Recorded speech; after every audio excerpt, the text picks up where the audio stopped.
Hello, hello, hello, brothers and sisters. How's it going? Hope you're having a splendid day or evening, depending on where you're at. So, idol. How to know if something in your life has become an idol. How to know if you're practicing idolatry. The topic of today's video. What I mean by the word idol, idolatry, I don't mean just carving up a wooden image of an animal and bowing down to it. Modern day idolatry is more abstract than that. What I mean by idolatry, I mean whatever it is you put above God. It can be a thing, it can be a person, it can be a physical thing, a person, a relationship, a hobby. It can be a concept, even just a concept like a marriage, for example. That can be an idol, you know.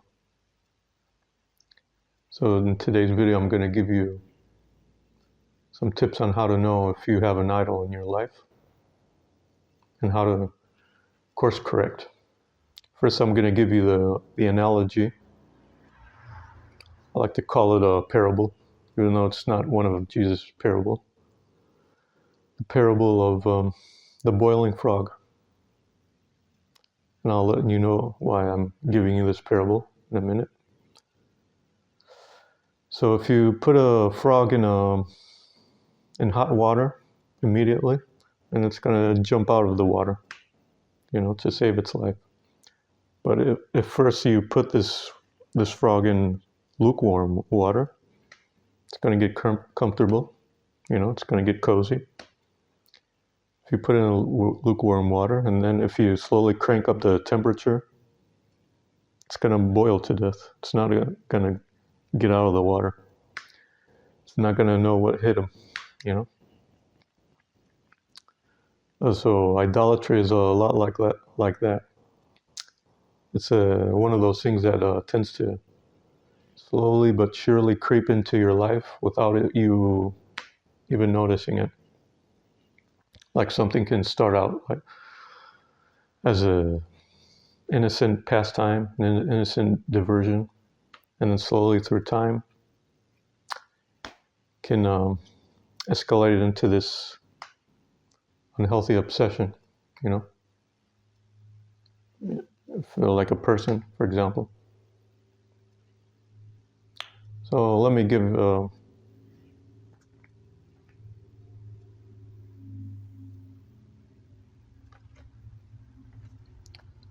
so one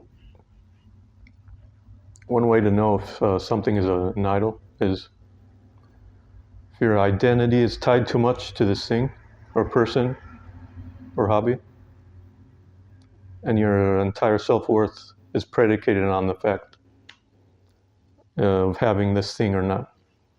So let me give myself as an example. In college, I was a math major, and then after college, well, I didn't finish it. I dropped out. I'd love to go back and finish with what I started. It's in God's will, but that's a topic for another video, brothers and sisters. After college, I slowly took up chess as a hobby. I played chess online competitively for around 15 years. At first, it was like a innocent diversion, and then slowly but surely it became an obsession with me. Slowly became better and better at it. I studied, various things. Studied books on strategies, pawn strategies, tactics of the game. I played online, with other people. And slowly but surely I became better and better at it. But then over time it started to become a double-edged sword, Whenever I'd lose a game, I'd become sad, depressed, When whenever I won a game, I'd be elated. And it slowly became this thing where my identity and self-worth was tied too much to my chess performance. Like if I lost a game, I'd be miserable. I'd feel depressed, feel like a failure, subhuman. And when I won a game, I felt validated. Became obsessed on raising my rating all the time. Of course, at some point you reach a ceiling at some point where you can't improve anymore. Every chess player has their ceiling. Even Magnus Carlsen himself, the greatest of all time, the Mozart of chess, he's reached his ceiling too, pretty much. It's hard for him to improve. So yeah, I hit that ceiling as well. I hadn't played much over the board chess, which I should have. So I think that was something that held me back, not playing over the board, serious over the board competition. But the point is, that's a dangerous territory to be in. I was in full on idolatry mode, full on, just point blank, no ifs, ands, and buts about it. I was full on idolatry, running to chess as a comfort food to validate your self-worth, That's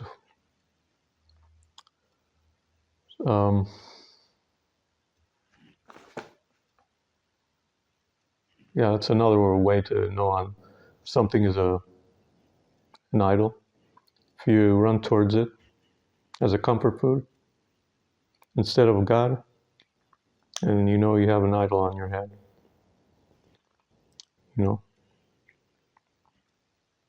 sort of replaced God. You run towards this thing for security, for emotional support, for emotional strength, as an escape, of course, too, instead of running to God in prayer and asking Him for strength. So this thing has replaced God pretty much as a worship. That's a telltale sign that you have an idol on your hand in your life, brothers and sisters. Of course, loving something, loving a person, your spouse, for example, a hobby, a habit. Let's say you love a vanilla ice cream, for example. Love itself, by itself, doesn't imply you have an idol. I mean, you can, at the same time, love something and be perfectly okay with not having it. That is a good place to be in, brothers and sisters. If you love something and you can, at the same time, be okay with not having it, not doing a certain thing, a certain hobby, for example, then that thing is safe. It's not an idol. I mean, God isn't a cruel God, He doesn't want to take things away from us that we love. He wants us to enjoy things of this world, as long as they're not sinful things, of course. So, as myself again, as an example, after my rebirth, I haven't played much competitive chess online. I dropped it. I dropped away from it because it's competitive chess is very, very, very stressful.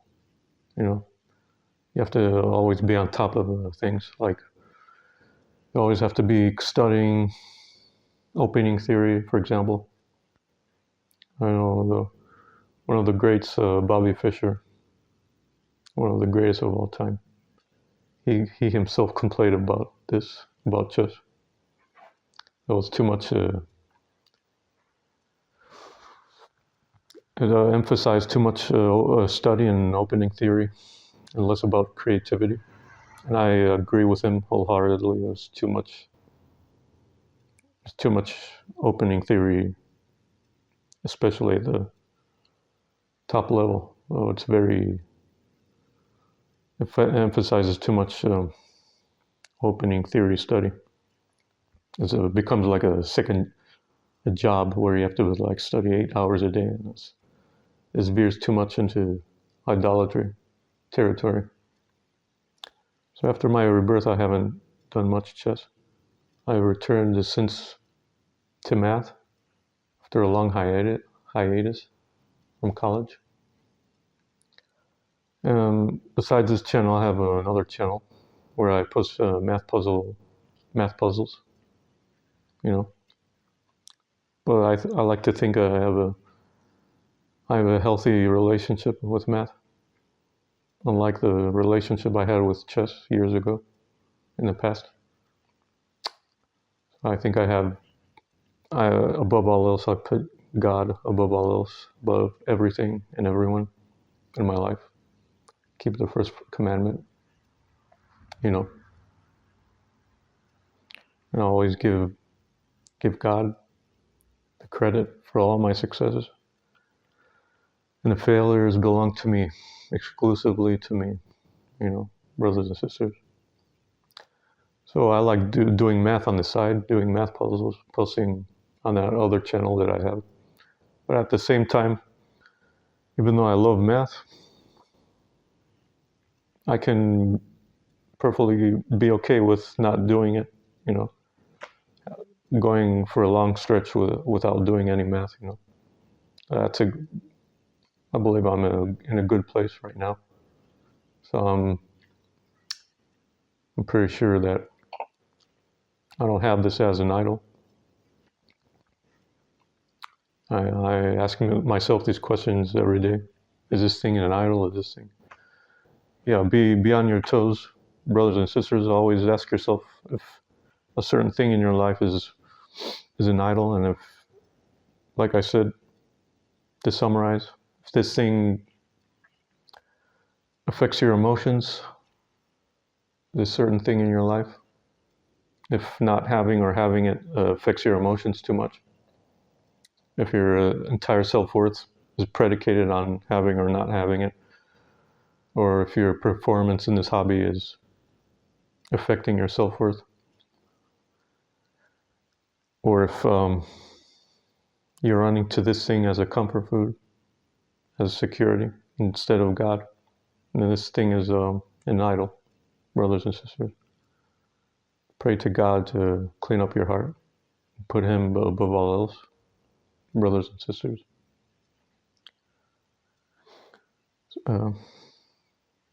So yeah, that's pretty much it, what I had for you today, brothers and sisters. This video was a blessing to you, if it resonated with you, and put the smack down on those buttons, notification bell, subscribe, the like button, share the video with a friend. If you want me to lift up a prayer for you, put it down in the comment section. I'm more than happy to help you out. The problem you might be having. Also, lift up a prayer for me too, brothers and sisters. And I'll see you, brothers and sisters, in the next video. Bye-bye.